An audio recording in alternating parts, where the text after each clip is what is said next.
Hi, this is Jim from Safety Wars. Before we start the program, I want to make sure everyone understands that we often talk about OSHA and EPA citations, along with some other regulatory actions from other agencies, legal cases, and criminal activity. Everyone is innocent until proven guilty in a court of law. Proposed fines are exactly that, and they are often litigated, reduced, or vacated. We use available public records, news accounts, and press releases. We cannot warranty or guarantee the details of any of the stories we share, since we are not directly involved with these stories, at least not most of the time. Enjoy the show. This show is brought to you by SafetyFM. And from the border of liberty and prosperity, we're coming on a little bit early today. I had a lot of questions and comments and everything else on this whole thing with hard hats last night. So I thought it was worth having a separate episode on this and share it with my customers, clients, and you too can share it with your customers and clients. So what prompted most of this? No, we have this, especially the construction industry. We have a lot of controversy associated with hard hats. And one of the, it's a valid OSHA citation most of the time when they issue a hard hat violation, overwhelming amount of times. And OSHA's been really doing stuff with issuing stuff with PPE and things of that nature over the last couple of years. It's one of their top rated things, but it's usually face shield and safety glasses, which we'll talk about further in another episode. Now, hard hat. This one actually might be a game changer on this. I think we're going to have to watch this to see if there is a change in the OSHA technical manual and other policies once, this thing all comes about here and, OSHA slowly implements it among their own people. There are certain recommendations that they issue here for head protection. And I'm just wondering if this is ever going to make it into enforcement, or is this going to just stay an internal policy? So yesterday, let's stop that. We had our regular episode. We have our OSHA news releases, December 2023, and we review these. These are all open source and everything else. Let me share this because we're going to be sharing a lot of this stuff here. And okay, so right here, and let me zoom in a little bit.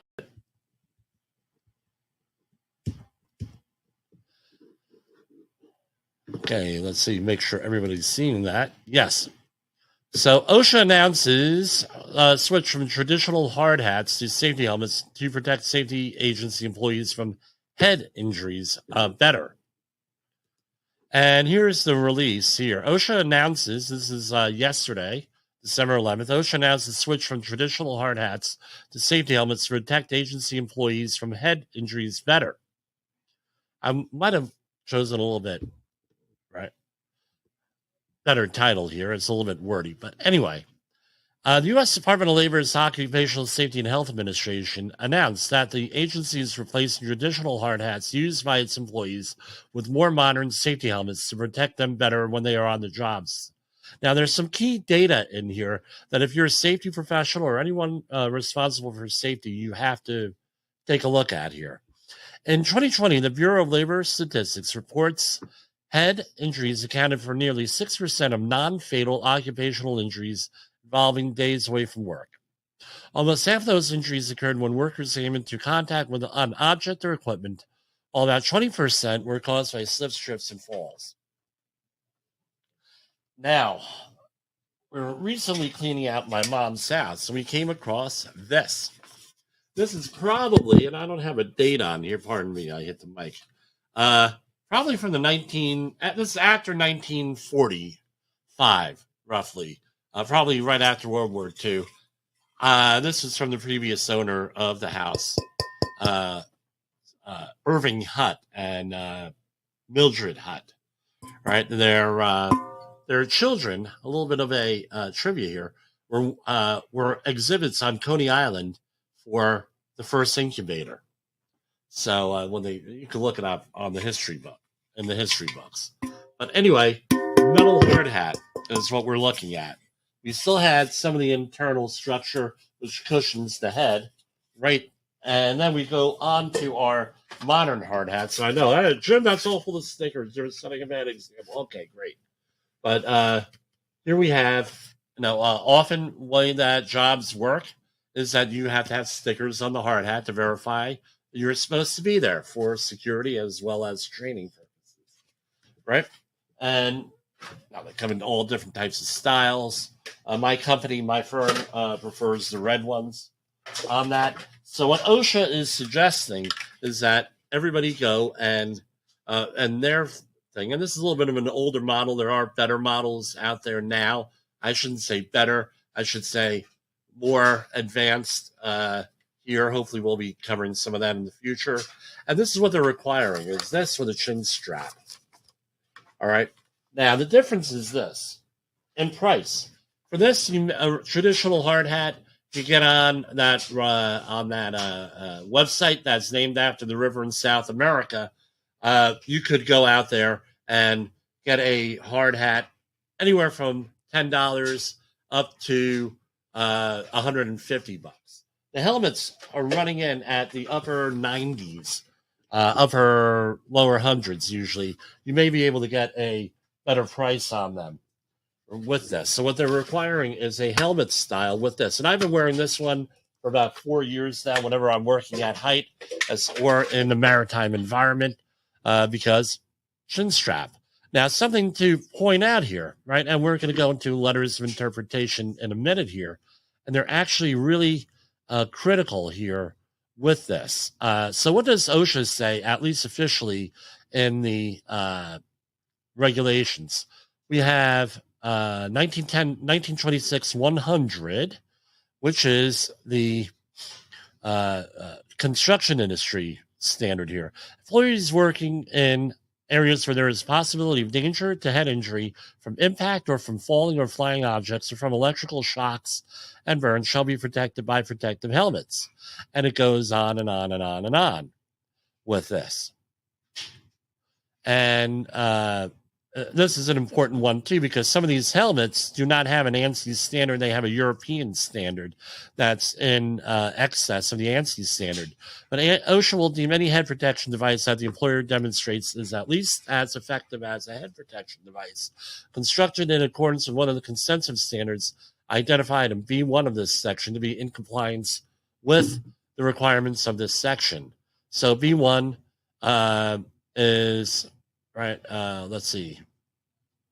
American National Standards Institute, 2009 standard, 2003 standard, 1997 standard, but there's since been a 2014 standard issued. So they're looking for ANSI. However, my understanding is that there's currently a letter of interpretation under review with the agency to talk about European standards. But this would statement 1926-100B3 would be seen to take over for that and say, hey, we're using stuff well in excess of the ANSI standard, which my understanding the European standard is much better. Now, here we have, is a 1926-501 standard, specifically on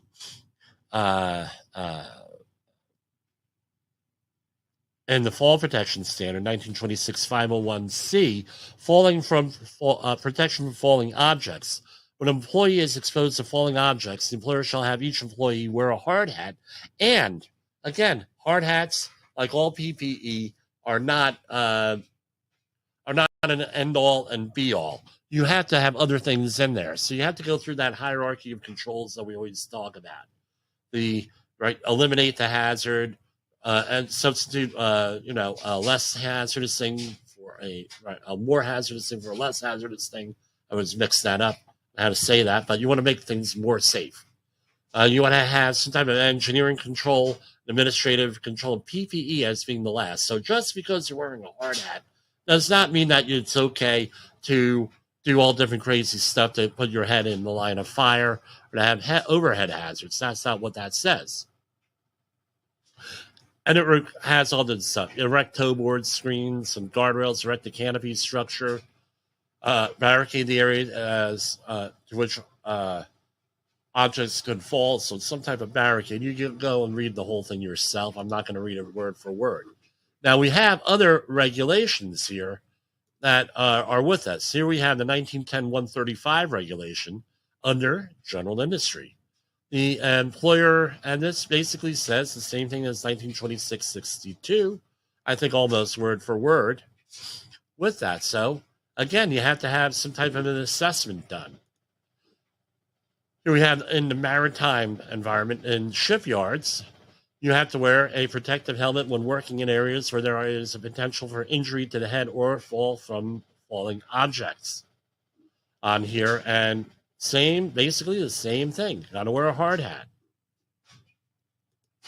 And here we had in the longshoring regulation here, same deal, hard hat. And going on here, and it keeps referencing ANSI Z89.1, and I'm not going to go into this in its entirety, but essentially you go to the ANSI.org website, you buy yourself a standard off of them, but basically you have two types of hard hats you're rated for. Type 1 from the top, type 2 from the side. Those are the two major types, and then you have different types within that also there. Now, what your company or your employer has to do is do an assessment and figure out what exactly they're going to need. So here we have, let me just read that. I have class type 1 from the top, type 2 from the side, right? Or off center, they call it. Then you have electrical classes. So you have class C for hard hats, electrical, that are rated for protection of up to 20,000 volts. Class G general with offer protection up to 2,200 volts. And class C conductive, and they give zero protection, right, for electrical conductors. And they include vented options and things of that nature. And so they have vents, probably going to be a class C.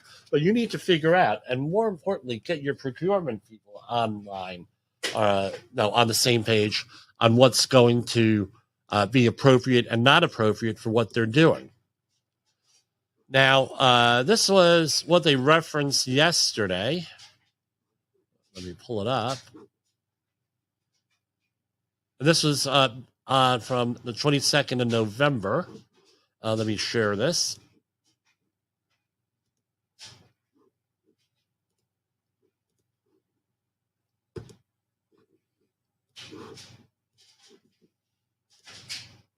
All right.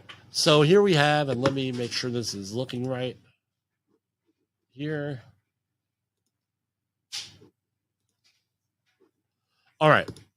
So head protection, safety helmets in the workplace.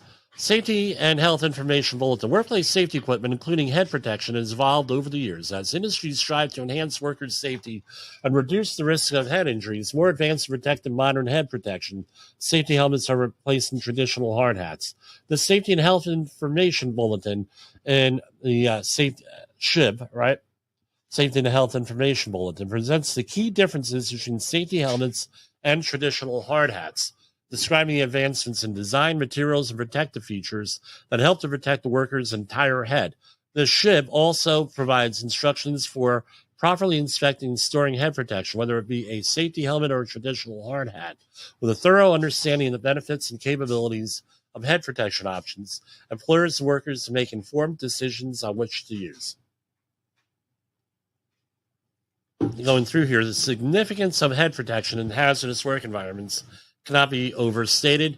And over here, they have a picture of the OSHA standard hard hat here. They don't give a name brand or anything. I wouldn't expect them to.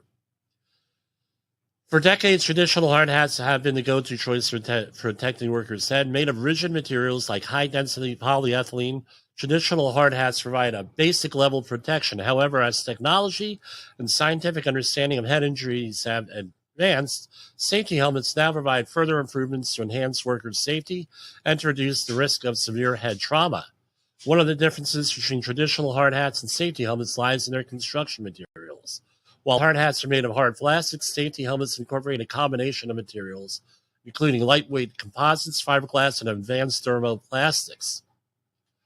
And lighter hard hat, easier stress on the head and the neck, and things of that nature.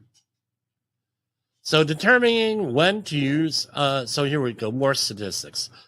Employers should evaluate workplace hazards to determine the most appropriate head protection for each situation. If head protection is needed for the job, employers should consider investing in better head protection with safety helmets to protect their workers. According to the Bureau of Labor Statistics, in 2020, head injuries accounted for 5.8% of non-fatal occupational injuries involving days away from work.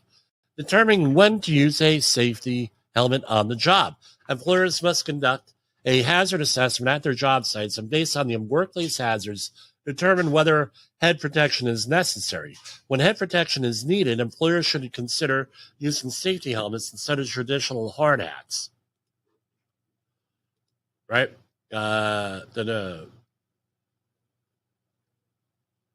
Right? Safety helmets instead of traditional hard hats so that employees are best protected against occupational head injuries. Recommended uses for hard hats. Right? I'm not going to read all of this. Construction sites, oil and gas injuries, industries, working from heights, electrical work, Class G and E helmets, high temperature work environments, specialized work environments, specific regulatory requirements, low risk environments. I'm hard pressed to say where this recommendation is not covered, right, on that. Basically everywhere. And then it goes into storing the hard hat and assessing it, things of that nature. That should all be in your 10-hour or 30-hour course. But, again, we do that. What's the main thing with a traditional hard hat that protects you is not only the shell, but the suspension system with that. Now, my question is this. What's your organization going to do? I'm going to share with you two letters of interpretations that I've had to whip out on a couple of jobs I've had. Some of them, we're not talking 30 years ago. We're talking in the last 2 years, specifically working with roofers that did not want to wear hard hats. And I hear every excuse in the world with that. Now, this is a letter so the roofing company whipped out this letter saying this. And believe it or not, I have to say, unless I actually saw this, I have a hard time believing that this actually happened here with this, the way that it says. My employees are working on a one-story roof. This is from 2004. With no construction being done overhead. Also, there is no equipment on the roof that poses risk of head injury. My roofers remove their hard hats once they're on the roof and place them back on before coming down. This is violation 1926-100. Let me point out, I get this story from every roofer, and every time I've seen this story, now the writer of this letter, that's maybe exactly what happens. I have no idea. But in my experience, this never happens. Doesn't happen at all. All right. They'll walk through all different types of overhead hazards and then say, well, we're roofers, we don't have to wear hard hats because OSHA says we don't have to wear hard hats. And then you break this out and says, who told you that? Did you read it for yourself? This is not confrontational. No, did you actually read this for yourself? No? Well, because if that's what you're being told, there's a chance that the person that you heard it from either didn't read it or is lying to you. or is being, producing stuff that's not necessarily true with this. So it states a regulation we just went on, and it says, as OSHA previously stated in an August 23rd, 1983 letter to Congressman Sisitsky, where employees are not exposed to possible head injuries, head protection is not required by OSHA standards. In your scenario, where no work is being performed overhead, there is no employee exposure to possible head injuries, there's no OSHA requirement that hard hats be worn on the roof. Okay? Keep that in mind. Right? Right? And that's just, well, there are, right? Here we have another one. And this is from 2014, and they reference the first letter. According to OSHA's, and this is apparently a general industry type thing, is what they mentioned here, right? OSHA requires a hazard assessment to determine what's there. And what do you do after the hazard assessment? You have to apply what? Hierarchy of controls, which we just talked about. OSHA generally requires hard hats for employees working in areas where there is a possible danger of head injury from impact, falling, or flying objects, or electrical shock and burns.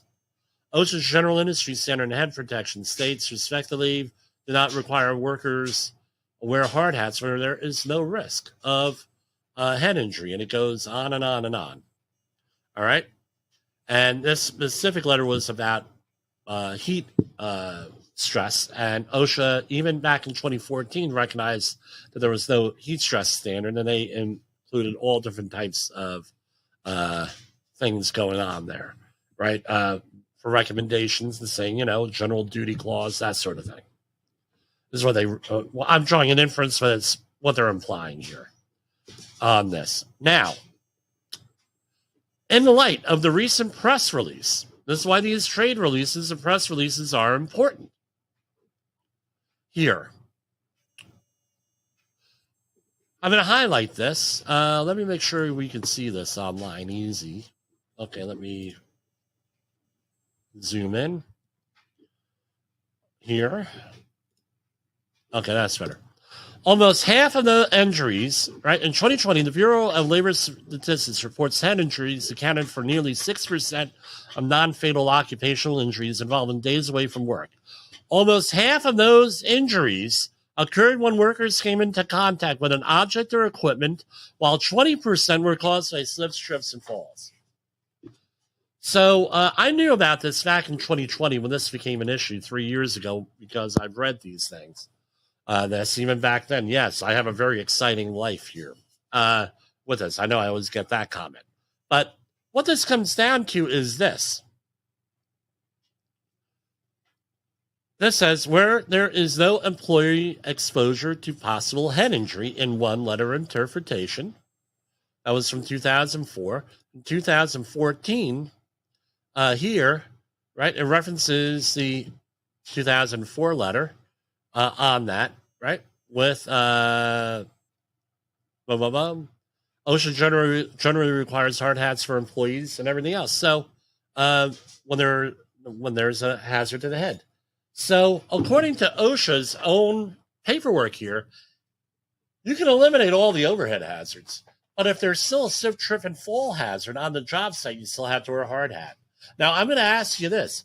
What job site have you been on, especially if you're on a roof or in an open field or something like that, where there's, especially like yesterday and the day before in the northeastern United States, where we had gale force winds? We had Christmas ornaments all over the front yard here. What job site are you going to be in where you're not going to have a flying object or a slip, trip, and fall hazard? They're not going to exist. Right? And this was the argument I used with and I say argument, I mean, we're professional. We don't scream and yell. This is what I mentioned to the roofer. Look, you're going to have some type of, you have to wear hard hats because of this, and this, what I just laid out to you. Now, my question is this. Now that they made this recommendation, right, and it goes through here, we'll zoom through this again here. Boom, boom, boom. And here you go.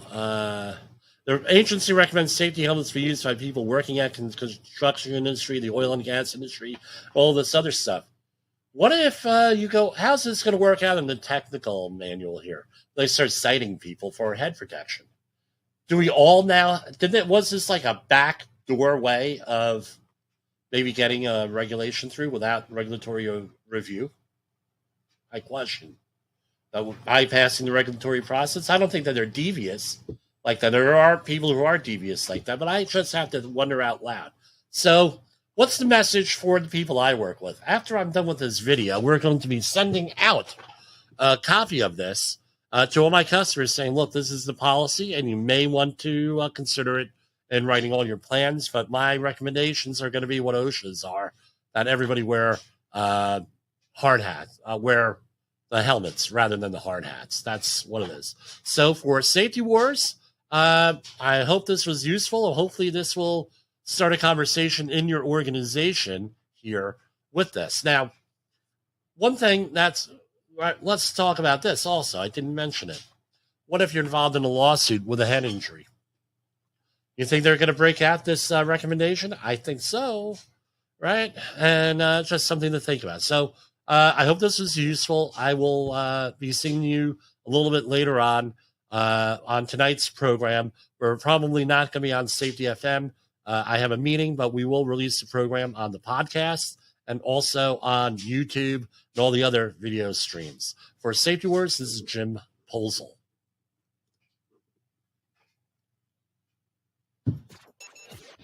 The views and opinions expressed on this podcast are those of the host and its guest and do not necessarily reflect the official policy or position of the company. Examples of analysis discussed within this podcast are only examples. They should not be utilized in the real world as the only solution available, as they are based only on very limited and dated open source information. Assumptions made within this analysis are not reflective of the position of the company. No part of this podcast may be reproduced, stored in a retrieval system, or transmitted in any form or by any means, mechanical, electronic, recording, or otherwise, without prior written permission of the creator of the podcast, Jay Allen.